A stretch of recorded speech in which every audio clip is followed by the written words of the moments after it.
बिस्मिल्लाहिर्रहमानिर्रहीम। अस्सलाम वालेकुम डियर स्टूडेंट्स। तारीख़ इस्लाम की सेकेंड ईयर की क्लास में मैं साइमा अफजल आप सब लोगों को खुश आमदीद कहती हूँ।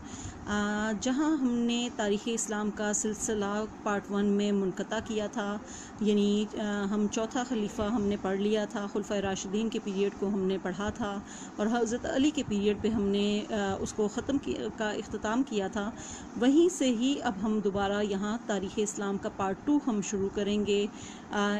जो किताब इस ईयर आप पढ़ेंगे वो इस वक्त आपके सामने मौजूद है। ये तारीख़ इस्लाम है बराए इंटरमीडिएट क्लासेस, हिस्सा दोम है। सैयद मसूद हैदर बुखारी और शेख मोहम्मद रफ़ीक की लिखी हुई ये किताब है। स्टैंडर्ड बुक हाउस उर्दू बाज़ार लाहौर ने इसको पब्लिश किया है और ये फेडरल बोर्ड की रिकमेंडेड बुक है। तारीख़ इस्लाम के इस हिस्से में हम खिलाफत बनु उमैया और खिलाफत बनु अब्बास के बारे में तफसील से पढ़ेंगे। बनु उमैया के कौन कौन से हुक्मरान गुज़रे, बनु उमैया का ज़वाल कैसे हुआ, उनके दौर में कौन से अहम वाक़यात हुए, बनु उमैया के ज़वाल के बाद बनु अब्बास किस तरह हुक्मरान बना और बनु अब्बास के कौन कौन से अहम हुक्मरान गुज़रे। इन तमाम की तफसील जो है वो तारीख़ इस्लाम के इस हिस्से में मौजूद है। किताब को अगर आप देखें, हम सिलेबस को देखें तो यहाँ पर सबसे पहले हमारे पास जो तरतीब आती है उसमें खिलाफत बनु उमैया है। हज़रत अमीर माविया पहले खलीफा थे बनु उमैया के। उनके बाद उनके बेटे यजीद रूलर बने। यजीद के बाद माविया सानी हैं और मरवान बिन हुक्म हैं। हज़रत अब्दुल्ला बिन ज़ुबैर बनु उमैया के एक और ख़लीफ़ा थे। अब्दुल मालिक बिन मरवान हैं। वलीद बिन अब्दुल मालिक हैं।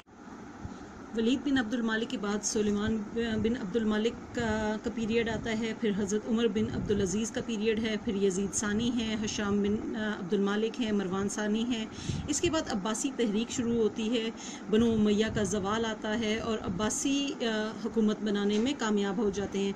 इसके बाद हम बनु अब्बास के हुक्मरानों के बारे में, उनके खुलफा के बारे में पढ़ेंगे, जिसमें अबू जाफ़र मंसूर हैं, फिर मोहम्मद अल महदी हैं, मूसा उल हादी हैं, हारून रशीद हैं, अमीन रशीद हैं, मामून रशीद हैं, मुतसम बिल्ला हैं और वासिक बिल्ला हैं। लेट बनु अब्बास के जो रूलर्स हैं उनके बारे में पढ़ेंगे और बनु अब्बास का ज़वाल पढ़ेंगे। तो ये बेटा हमारा सिलेबस है सेकेंड ईयर का, जिसको हम इस साल इंशाल्लाह पढ़ेंगे। बनु उमैया का दौर हज़रत अली रज़ी अल्लाह ताला अन्हा की शहादत और उसके बाद हज़रत इमाम हसन की खिलाफत से दस्तबरदारी के बाद शुरू होता है।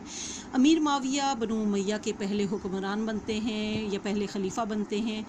वो 41 हिजरी से बनु उमैया की खिलाफत का आगाज़ करते हैं। बनु उमैया की खिलाफत तकरीबन 132 हिजरी तक कायम रहती है और ये इसका इख्तिताम होता है 132 हिजरी में या 750 AD में मार्का ज़ाब से, जब अब्बासी खिलाफत का क़याम होता है। और इसके बाद अब्बासी बनु उमैया को जंग ज़ाब में शिकस्त देने के बाद हुक्मरान बनते हैं। 132 हिजरी में मार्का ज़ाब के बाद बनु उमैया का ज़वाल शुरू होता है और बनु अब्बास की खिलाफत का आगाज़ होता है। अबुल अब्बास अब्दुल्ला अस-सफ़ा जो है वो पहले अब्बासी खलीफा बनते हैं, जो कि अपनी खिलाफत का आगाज़ 132 हिजरी से शुरू करते हैं। जो बनु अब्बास का जो पीरियड है जो 132 हिजरी में शुरू होता है वो 1258 में हलाकू ख़ान जो कि एक मंगोल था, उसके बगदाद पर हमले के बाद वो ख़त्म होता है और इस तरह अब्बासी हुकूमत का ख़ात्मा होता है। बनु अब्बास और बनु उमैया के ये दो पीरियड्स हैं जो कि हमने इंशाल्लाह इस क्लास में पढ़ने हैं। इन दो अदवार के दौरान मुसलमान कौन से हालात और वाक़यात से गुज़रे, उनकी कंट्रीब्यूशन क्या रही, उनकी अचीवमेंट्स क्या रही, उन्होंने जंगें कौन सी लड़ी, उनके कौन कौन हुक्मरान थे, ये तमाम तमाम चीज़ें तारीख़ इस्लाम में की इस किताब का हिस्सा हैं जो इंशाल्लाह हम इस किताब में पढ़ेंगे।